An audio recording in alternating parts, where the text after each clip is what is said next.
Em nome do Pai, do Filho e do Espírito Santo. Amém. Venha, Espírito Santo, em socorro à nossa fraqueza, Senhor, para que este momento de reflexão seja conforme a vontade do Senhor. Glória ao Pai, ao Filho e ao Espírito Santo, como era no princípio, agora e sempre. Amém. Amados irmãos, estamos hoje na sexta-feira da primeira semana do tempo comum, no ano par. E a leitura de hoje é o livro de Samuel. Nós começamos então neste tempo comum, o livro de Samuel, onde nós vamos ver a história, como que Israel, nesse iniciozinho, mudou do status político de juízes para o de reis. E nós vamos ver os principais reis, Saul, Davi, Salomão.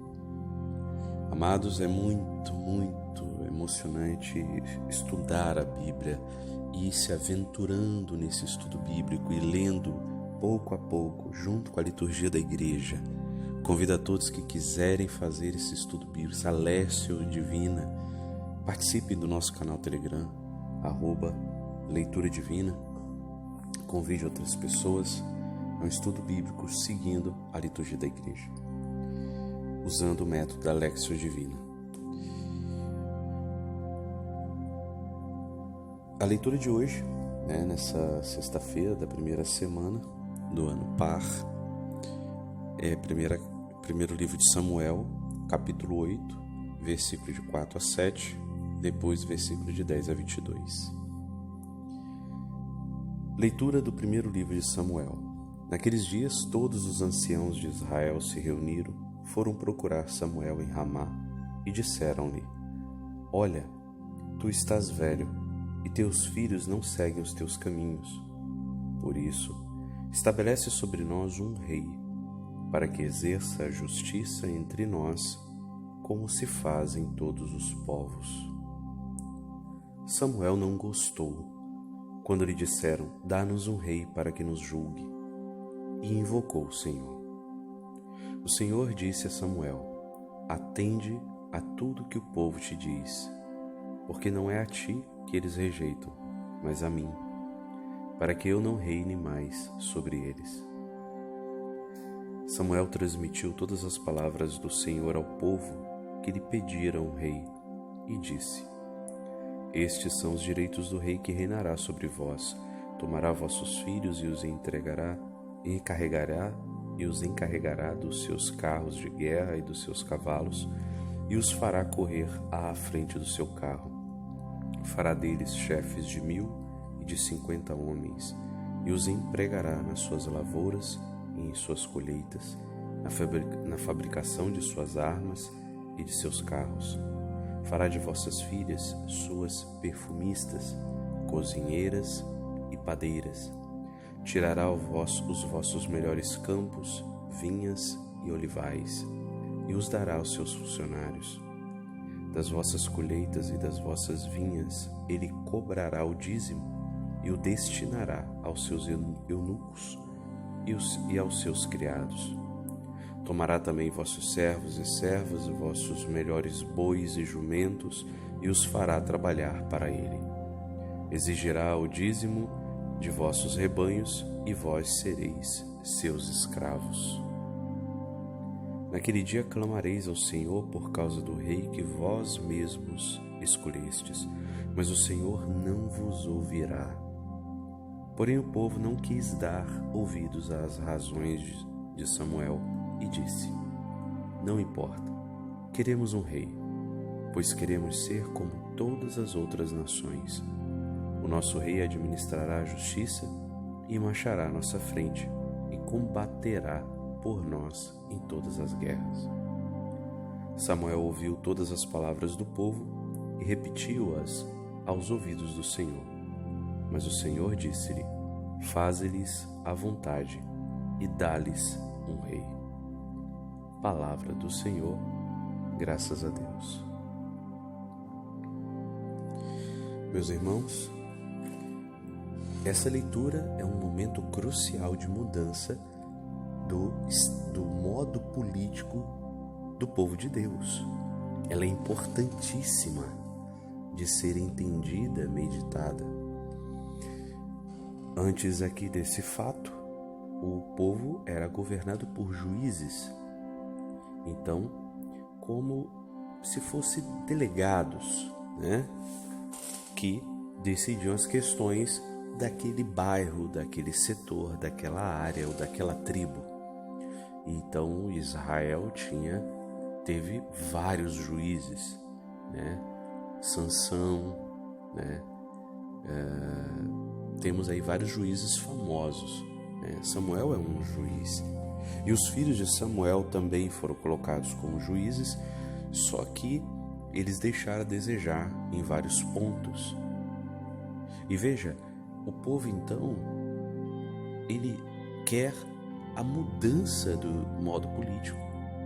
Ela quer mudar para ter um rei. Estava dando muito certo o estilo de direção, era como se fosse comunidades, né? Comunidades. E a vontade do povo não era a vontade de Deus. Deus não queria, não se agradava disso. Deus deixa claro, Samuel vai consultar o Senhor. Primeiro, Samuel não gosta, mas como tem um conflito de interesse aí, porque os filhos de Samuel estão lá, ele vai consultar o Senhor. E Deus não se agrada, mas Deus fala, faça a vontade deles. Aqui nós temos um princípio importantíssimo de se entender, que é o princípio da liberdade. Assim como o indivíduo é livre para viver uma vida com Deus ou negar a Deus, mesmo ele crendo em Deus, ele não querer viver Deus, a pessoa é livre para se converter ou não. Jesus falava, quem quiser me seguir, renuncie a si mesmo. Então, a conversão é uma decisão. Nós temos a liberdade de fazer o bem e de fazer o mal. Nós vamos pagar pelas consequências do bem ou do mal que fizermos. Mas o princípio de liberdade é algo divino, é algo que Deus não se abstém, é algo que Deus exige que seja liberdade. Não se pode impor a religião, não se pode impor as coisas ao indivíduo. Assim também se aplica, vemos nesse texto que também se aplica ao povo. O povo que se reúne e decide, infelizmente eles vão, por mais que decidam, o erro. Então, veja, agora esse povo vai arcar com as consequências. Esse é um pouco do que chamamos de democracia atualmente, só que não tem nada a ver com a nossa democracia atual, que ela é muito corrompida, muito mal feita. Mas a gente pode ver um pouquinho aí, uma certa semelhança. Então, veja que Deus respeita a liberdade do que o povo deseja. Agora, o povo não consultou Deus e o povo não quis obedecer. Uma vez consultado, e Samuel passa as consequências da desobediência deles, eles continuam, não, mas nós queremos. E por que eles querem? Veja, é o comportamento de boiada. Eles querem porque queremos ser como as nações são. As nações ao nosso redor, os filisteus e vários outros. Então, eles querem por uma questão de seguir, lá tem vários benefícios, e Samuel mostrou os malefícios, mas eles não queriam ver. Eles só queriam ver os benefícios. Reclamavam que os filhos de Samuel deixavam a desejar e deixavam, mas o que nós vemos depois com Saul foi muito pior. Então vejam, isso é uma consequência da nossa vida quando nós não sabemos ter gratidão, agradecer por tudo de bom que temos. Quando nós reclamamos demasiadamente dos pontos negativos do que vivemos, a gente pode entrar numa arapuca pior e querer fazer mudanças e mudar de emprego, mudar de atitude, enfim, a gente pode fazer algo pior. Por isso que é bom em tudo na nossa vida de consultar o Senhor.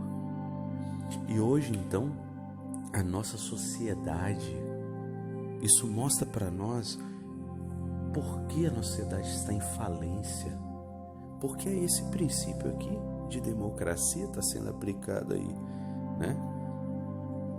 Apesar de que não é tão democrático assim, porque nós temos vários ditadores de tudo quanto é tipo, em todas as instâncias, judiciário, né, executivo e legislativo. Nós vemos aí quantos prefeitos no executivo se comportando como verdadeiros ditadores, governadores, né? Então o regime político, a política, existe uma vontade divina de como Deus quer a política. Então a política faz parte sim da evangelização. E a gente precisa conscientizar o povo do que é a vontade do Senhor. E nós temos o claro caminho da doutrina social da igreja. E é preciso falar, é preciso pregar, é preciso profetizar. Quantas pessoas querem calar o profeta, calar o evangelizador, porque ele está tocando nas feridas da política. E essas pessoas que querem calar e que se incomodam, geralmente, nem sempre é, mas geralmente são pessoas que colocam a política acima da religião. Perceba que se algo está te incomodando de uma palavra do evangelho, na sua visão política, significa que você está colocando a política acima do seu Deus. E isso é grave, porque a política, em vários momentos da história, ela se tornou uma religião idolátrica. Ela tomou o lugar de Deus. E se ela está tomando o lugar de Deus no seu coração, isso é gravíssimo. Gravíssimo. Você, além de estar desonrando o primeiro mandamento da lei de Deus, você está saindo fora de toda a religião, descumprindo tudo, na base mais fundamental. Perceba, meus irmãos, quantas pessoas abandonaram a igreja por causa de decepções políticas. Isso mostra para nós que estavam na igreja, mas não eram da igreja. Estavam entre nós e não era dos nossos, diz São João em Apocalipse. Não sei de qual igreja, Filadélfia. Estavam entre nós e não era dos nossos. Por quê? Porque cultuavam a si mesmos, cultuavam as suas visões ideológicas, cultuavam aos seus prazeres e aos seus gostos e não adoravam a Deus, porque adorar a Deus é renunciar aos seus gostos, renunciar às suas ideologias e aceitar a vontade divina. É renunciar à sua própria vontade e aceitar a vontade divina. É esse o princípio fundamental da religião. Cultuar a um Deus que existe, do qual eu devo me sacrificar por Ele, dar a minha vida por Ele. Esse é o princípio fundamental do que Jesus disse: quem quiser me seguir, renuncie a si mesmo, tome a sua cruz e siga-me. Então nós devemos seguir o Mestre. Ele é o Mestre. A Ele eu devo seguir e a mais nenhum político. Nós não devemos respeito algum a político que desonra a Deus, que desonra a religião, que desonra o ser humano, que humilha o irmão, o próximo. Nós não devemos idolatria, adoração, respeito nenhum a esses que são inimigos de Deus, inimigos da igreja, inimigo do homem. E nós temos muitos.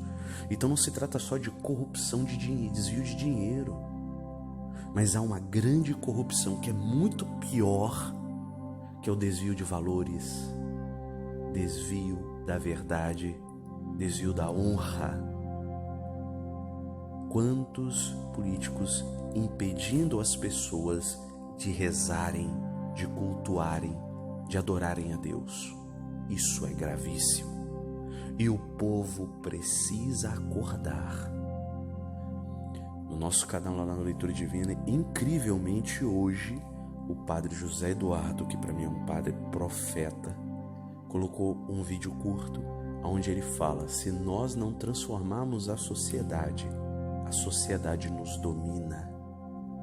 Nós precisamos ser pessoas que transformem a sociedade, que agem na sociedade. Percebam, meus irmãos, que quando eu falei de política, eu não estou falando do ser humano. O ser humano merece o respeito, claro. O político, o ser humano, amor, né? Carinho, tudo isso. Mas eu estou falando, quando eu falo do político, eu falo o cargo.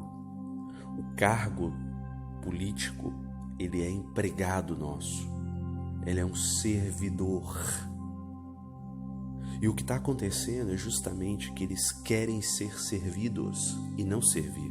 Muito pior do que ser servidos, eles estão fazendo o povo de escravo, humilhando, oprimindo, tirando a possibilidade de sustento, tirando até a saúde, impondo medicamentos contra a liberdade de quem quer ou não quer tomar. Isso é um absurdo. A liberdade é um princípio fundamental e divino. É um dom divino que o próprio Deus não tira. Nenhum homem neste mundo pode fazer isso. E se o fizer, não merece o nosso respeito. E por isso devemos orar por eles mais ainda. Orar por eles mais ainda. É obrigação do cristão rezar todos os dias pelas suas lideranças religiosas e políticas. Se você não reza, meu irmão, você está em falta. Peça perdão a Deus e comece a colocar a rotina na sua vida diária. Rezar pelo Papa, pelos bispos, pelo seu pároco, lideranças religiosas. E as lideranças políticas, pelo presidente da República, pelo o governador e pelo prefeito. Independente de que lado estejam se degladiando, reze por eles, porque sobre eles tem milhares, milhões de vidas que sofrem muito por pequenas decisões que eles tomam. Então é importante que você reze pelas três instâncias, tanto no executivo e rezar no legislativo, rezar pelos deputados, né, os vereadores, deputados estaduais e federais, rezar também pelo sistema judiciário. Ok, meus irmãos? Precisamos rezar e precisamos agir. Nós não podemos mais nos abster de falar disso, de estudar isso, de entender nessa confusão que está, não sei mais quem está certo, quem está errado. Por isso você precisa entender, por isso você não se abster e deixar a sua responsabilidade vai ser cobrada. Você não vai responder só a nível individual, nós responderemos a nível povo. Vejam que esse povo não ia responder, que não sofreu com Saul, mudando o modo, né, político da época. Quantos não concordaram com esses homens, mas sofreram junto? Porque somos um corpo. Então nós temos parte do sofrimento e parte da responsabilidade. Principalmente dos que se omitem e principalmente dos que tomam decisões contra a vontade divina. Então, meus irmãos, não podemos nos calar. E aqueles que querem nos calar quando metemos o dedo na ferida do que está errado dentro da igreja e da política, aqueles que se incomodam, né? É claro que a gente não vai fazer isso sem caridade, mas tem que ser feito. A verdade com caridade, mas a verdade tem que ser dita. Santo Agostinho falava, não se diga a verdade sem caridade, mas não se deixe de falar a verdade por causa da caridade. Não se pode deixar de falar a verdade, mas ela tem que ser dita com caridade. Então, aqueles que estão sendo perseguidos por causa da verdade, a nossa oração, nosso respeito, porque terão um galardão de glória maior, porque não se omitiram. E aqueles que estão se omitindo, acordem e tremam, porque nós temos um Deus que é justo, perfeitamente justo. Você tem uma responsabilidade sobre a tua casa, os teus filhos, tua esposa, marido, mas também tem uma responsabilidade na tua cidade, no teu estado, no teu país. Pense nisso, reze. Louvado seja nosso Senhor Jesus Cristo, para sempre seja louvado.